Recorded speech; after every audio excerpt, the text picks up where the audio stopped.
Kemudian saya wasiatkan, apa keistimewaan Rasulullah? Saat dikandung Rasulullah itu ada beberapa mukjizat. Siti Aminah itu mengandung Rasulullah tapi bapaknya meninggal. Jadi Nabi yatim masih dalam kandungan. Tapi ketahui Bapak Ibu sekalian, ibunya Rasulullah tidak terlalu bersedih. Kenapa? Karena setiap malam Nabi bergantian mendatangi Siti Aminah. Nabiullah Adam mendatangi, Maryam mendatangi, Asyah mendatangi Rasulullah, mendatangi ibunya Rasulullah. Nabi Ibrahim pun mendatangi ibunya.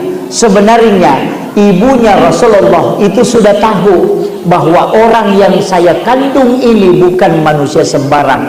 Dia adalah Sayyidul Anbiya. Kapan dia tahu? Karena di saat dia mengandung Rasulullah, Nabi bergantian datang menjenguknya, dan itulah yang membuatnya tidak terlalu bersedih.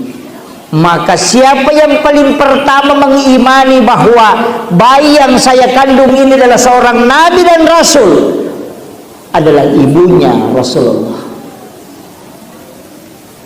Maka sungguh sangat keliru kalau ada orang mengatakan ibunya Rasulullah itu masuk neraka. Ini penting dulu saya wasiatkan.